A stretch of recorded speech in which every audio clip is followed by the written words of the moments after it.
Sir एक प्रश्न असा आहे, या बदल्या कोणी केल्या होत्या? कोणाचे फोन गेले होते का किंवा काय झालं होतं का, नेमकं काय झालं? बदल्या कोणी केल्या हे नाव सांगायची गरजच नाही ना. परळीचे जे लोकप्रतिनिधी आहेत यांच्याच सांगण्यावर, आणि हे पंकज कुमावत साहेबांची ऑर्डरसुद्धा हे शिकाऊ DYSP त्यावेळेस होते प्रोबेशन पिरियडमध्ये, त्यांची ऑर्डर अंबाजोगाई ॲडिशनल SP म्हणून सुद्धा झाली होती. ती एका दिवसामध्ये मवियाचं सरकार होतं, मवियाच्या सरकारमधून एका दिवसामध्ये त्यांची बदली लगेच अमरावतीला त्या ठिकाणी केली गेली. आणि जर पंकज कुमावत त्या ठिकाणी राहिले असते तर हे जे सगळंच काही चक्री गुडगुडी बोगस दारू गांजा जे पाहिजे ते सगळं त्या ठिकाणी मिळतं तीर्थस्थानाच्या ठिकाणी, आणि हे सगळं जे आहे ते बंद झालं असतं.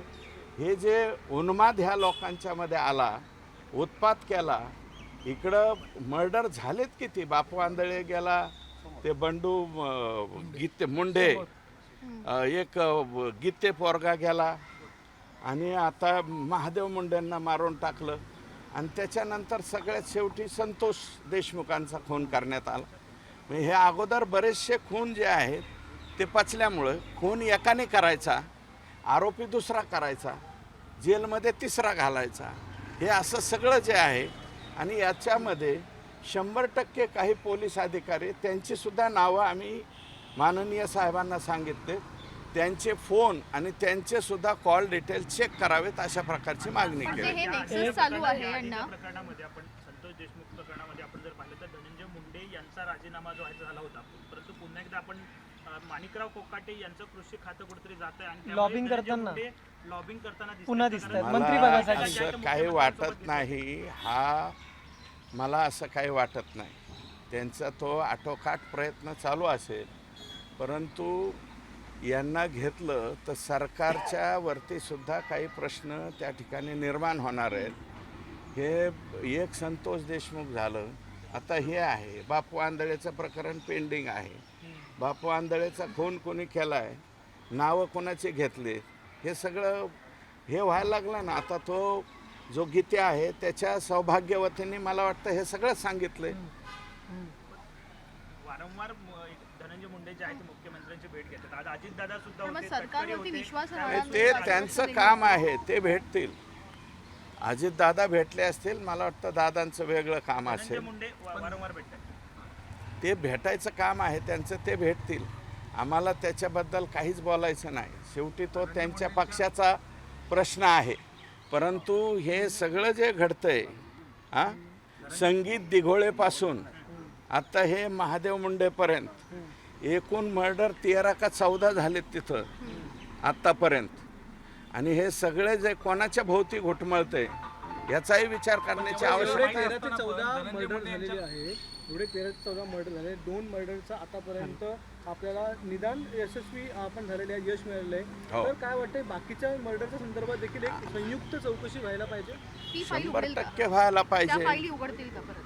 त्या सुद्धा फायली उघडले पाहिजे. अजून ते आंधळेचं बापू आंधळे जो आहे सरपंच, त्याच्यावरती नेमक्या गोळ्या कोणी झाडल्या, त्याचे नावं कोणी घेतले, तो एक बालाजी गीते का काय नाव आहे, तो बालाजी मुंडे नावाच्या व्यक्तीची हत्या करण्यात आली.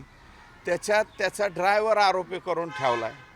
म्हणजे मारणारे दुसरे आणि आरोपी कोण, ड्रायव्हर वेगळाच. आणि ते जेलमध्ये आत्ता त्या आयुष्यामध्ये त्यांनी कुणाला ब सुद्धा म्हणलेला नाही, अशा पद्धतीचा तो ड्रायव्हर आहे. त्याची आता जेलमध्ये रवानगी करण्यात आली. तुम्ही एवढं सगळं सांगताय, सगळ्या गोष्टी खरं तर इतक्या जाहीर पद्धतीने आहेत, पण अजित पवार असतील, सुनील तटकरे असतील, हे धनंजय मुंडेला घेऊन बसतात. कुठेतरी यांना देखील लॉबिंगला बघा तटकरे साहेबांनी अजितदादांनी काय निर्णय घ्यायचा तो त्यांनी घ्यावा. परंतु वस्तुस्थिती जी आहे तिथे माझं मत आहे की त्यांनी जे आहे त्यांचे कोणीही विश्वासातले माणसं पाठवावे. 5-10 दिवस त्यांनी परळीमध्ये त्यांना मुक्कामाला ठेवावं की इथं नेमका कारभार कसा चालतो, काय चालतो. माणसं किड्यामुंग्यासारखे मारले जातात. 21 महिने झाला आज महादेव मुंडेच्या आणि महादेव मुंडेच्या घरापासून 500 मीटर अंतरावरती परळीचे लोकप्रतिनिधी राहतात. मग त्यांना जाता येत नव्हतं का आत्तापर्यंत महादेव मुंडेंच्या घरी? मी गेलो तर आम्हाला काळे झेंडे, महादेव मुंडेंना भेटायला का आले म्हणून काळे झेंडे दाखवतात. आणि तुमच्या घरापासून 500 मीटर अंतरावरती महादेवचं घर आहे. मग 21 महिन्यामध्ये परळीच्या लोकप्रतिनिधींना सवड कशी भेटली नाही त्यांच्याकडे जायची? जायला हवं होतं ना. तुम्ही अजित पवारांनी किंवा कुणीतरी विश्वासातलं माणसं पाठवा असं म्हणताय. तुम्ही सरकारमध्ये आहात, तुम्ही माहिती सदस्य आहात, तुमच्यावर विश्वास नाही अजित पवार? आम्ही आमच्यावरती विश्वास आहे ना. आम्ही बी बोलू ना काय जे चाललेलं आहे. आता माणिकराव कोकाटेंच्या बाबतीत ठराविक कोण कोण बातम्या बनवतोय, काय बनवतोय, हे सगळ्या चाले आम्हाला कळतात ना. कोण रोज चालवतोय, माणिकराव कोकाट्यांच्या तालुक्यात जाऊन कोण मुलाखती घेते, तिथं कोण उपोषणाला बसलेलं आहे, त्याची दखल कोणती टी व्ही घेते, काय घेते, याचं आम्हाला ज्ञान आहे. मला वाटतं हे माणिकराव कोकाट्यांनीच बघावं. ते ह्याचे म्हणजे ह्याचे लातूरचे जे पोरगा आहे ज्याला मारहाण झाली त्याची मुलाखत कोण घेते, जरा तपासून बघा ना.